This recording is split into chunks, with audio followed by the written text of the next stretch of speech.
Donald Trump and his top advisors continue to publicly panic after a recent bombshell leak confirmed a clash between shadow President Elon Musk and multiple Trump cabinet secretary members, and Trump had very little control over the clash. It's gotten so bad that not only is Saturday Night Live openly spoofing it, but even MAGA Fox News hosts are publicly asking questions about it. But before we unpack all that, if you end up liking this video and you want to support the channel, please be sure to hit the like, subscribe, and alert bells before you go.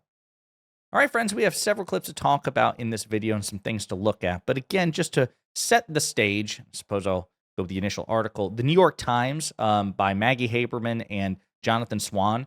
We did a couple of videos about this, but they dropped a bombshell leak from 5 people with knowledge of the clash itself, that there was a clash between Musk, Marco Rubio, and Sean Duffy, so the Secretary of State and Secretary of Transportation.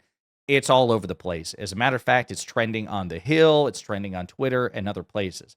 It's gotten so bad, the Saturday Night Live is openly spoofing it. I don't want to play the clip here because it's possible it can be copyright struck, but you should definitely check the skit out. Mike Myers plays Elon Musk, and it's just a really good, really funny, about 6-minute clip, 6-minute segment, cold open to the most recent episode of Saturday Night Live.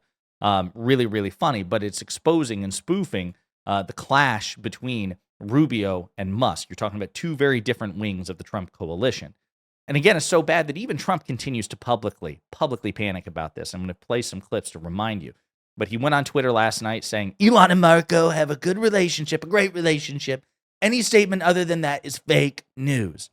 The problem is, you've already addressed this, and the more you address it in this way, the more you breathe life into the idea that actually they don't have a good relationship. That's, again, Trump. Remember, folks, remember after the election, when Trump was speaking at America Fest, it was a conservative conference at the end of last year. And again, we started to see increasing signs that Elon Musk was the de facto president. He was the shadow president. And Trump went on stage and he interrupted himself to go on this like short tirade about how Elon Musk is not really the president. No, that's not happening. All that did was further validate the perception, right? Because a secure person wouldn't feel the need to do that. And Trump's already commented on the Elon Musk and Marco Rubio situation. So for him to continue to spin tires in this way is not good. It's a sign of public panic.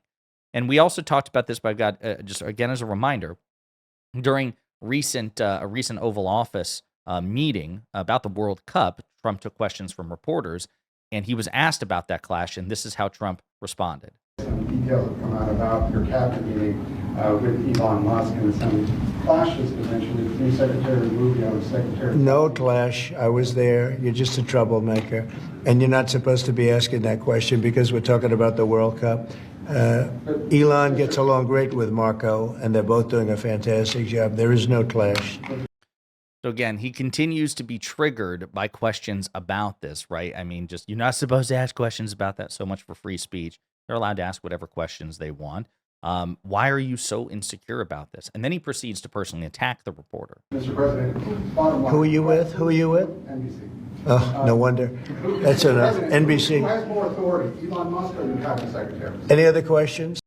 So he won't answer the question of who has more authority, Elon Musk or your cabinet secretaries. That would have been, since you're already talking about it, why not answer? Why not say, of course, the cabinet secretaries have more authority than Elon Musk. Elon Musk is an advisor. We take his advice seriously. But if it comes down to Rubio versus Musk, we're going to side with Rubio. He was, duly appointed to this position. Senate confirmed he is the Secretary of State. Of course, he has more control of the State Department than Elon Musk.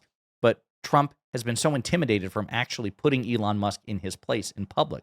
Remember, we actually did a video about this as well, that prior to this bombshell report, we also heard about that same meeting that Trump supposedly put Musk in his place. And even I was like, wow, maybe this is it. Maybe Trump is finally starting to see that there's a vulnerability here and he's going to yank the leash on Musk. And then he walked it back the same day by saying, well, I really want my cabinet secretaries to do the cutting, but if they don't do it, I mean, Elon's going to be watching them. He's going to be keeping an eye on them. And if they don't do what he wants, then Musk will step in and make the cut. So he contradicted himself in a span of 12 hours by basically saying Musk is providing oversight to cabinet secretaries, suggesting superiority in the chain of command. And then when he's ducking a question like that, like who has more authority, it's pretty obvious. It's because Musk really does have more authority. And Trump was also asked about it again. Somebody tried to bring it up just a few minutes later during that same Oval Office address.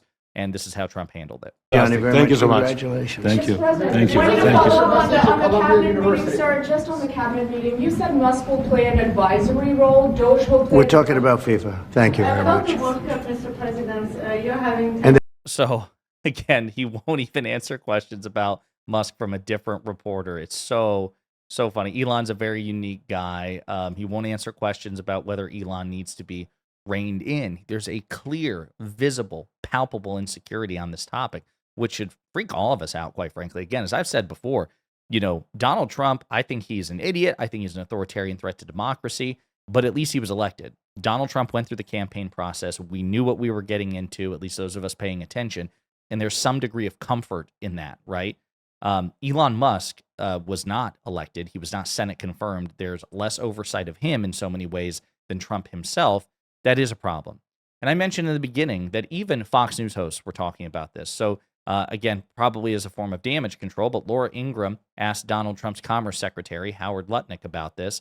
And Howard Lutnick also seemed very insecure on the topic, but here's how he responded to Ingraham. Here. I want to talk about what happened in that cabinet meeting that's getting a lot of play. You were there, and the New York Times, of course, is claiming that Musk and Rubio went at each other. Rubio was upset, incensed by the litany of attacks from Musk. Apparently, Musk saying they're not, letting enough people go. They're not cutting staff fast enough. And Rubio said a lot of them are retiring early, 1,500 of them, I think.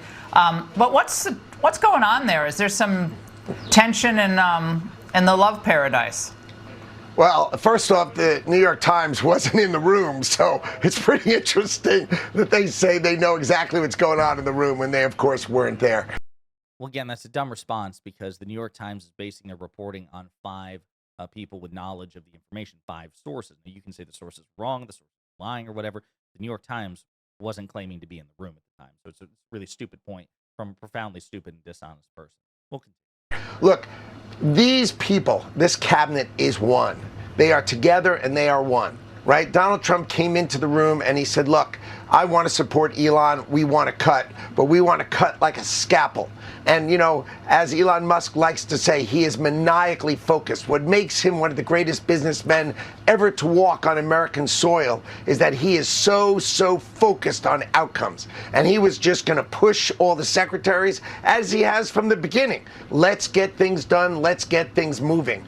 And so the president was there saying, let's make sure when we make our cuts, we only cut fat and waste. We make sure we support and keep the really, really good people we have in government. Again, so I should also note that the article talks about, the actual New York Times article talks about how Howard Lutnick is a big fan of Elon Musk and came to his defense during that meeting, so it makes sense that he's doing it here. But again, just a really stupid answer because Trump should have been an honest, perceptive, invested executive who's paying attention and cares about these things would have been saying that from the very beginning, number one. Number two, this idea that you should do it surgical and you should be, actually cutting waste, fraud, and abuse and not, things that are not waste, fraud, and abuse. But the problem is that's precisely what happened, which is that Doge has made calamitous, mistakes in public, having to correct, various claims of waste, fraud, and abuse. We cut 8 billion. It turns out it's 8 million in a particular contract. The high profile setbacks like firing people who attend to the nuclear stockpile and then scrambling to hire them back because they realize, oh, maybe our nuclear stockpile should be properly tended to by the experts. And so it's been an endless clown show. I mean, it really has been. So Howard Lutnick's commentary here doesn't seem like particularly worth that much, but he's trying to do damage control and say, oh, no, everybody, we're doing this as one. Everybody's on the same page. Everybody's getting along. Elon's just enthusiastic. Trump said to make sure that your enthusiasm is tempered by, reasonableness, which again should have been the case in the first place. But this is clearly bad enough that not only are Fox News hosts, MAGA Fox News hosts like Laura Ingraham talking about it, trying to offer a way for damage control, Saturday Night Live is openly spoofing it, and you have Trump continuing to publicly freak out about the idea that there's chaos within his cabinet. In the meantime, let me know what you think in the comments.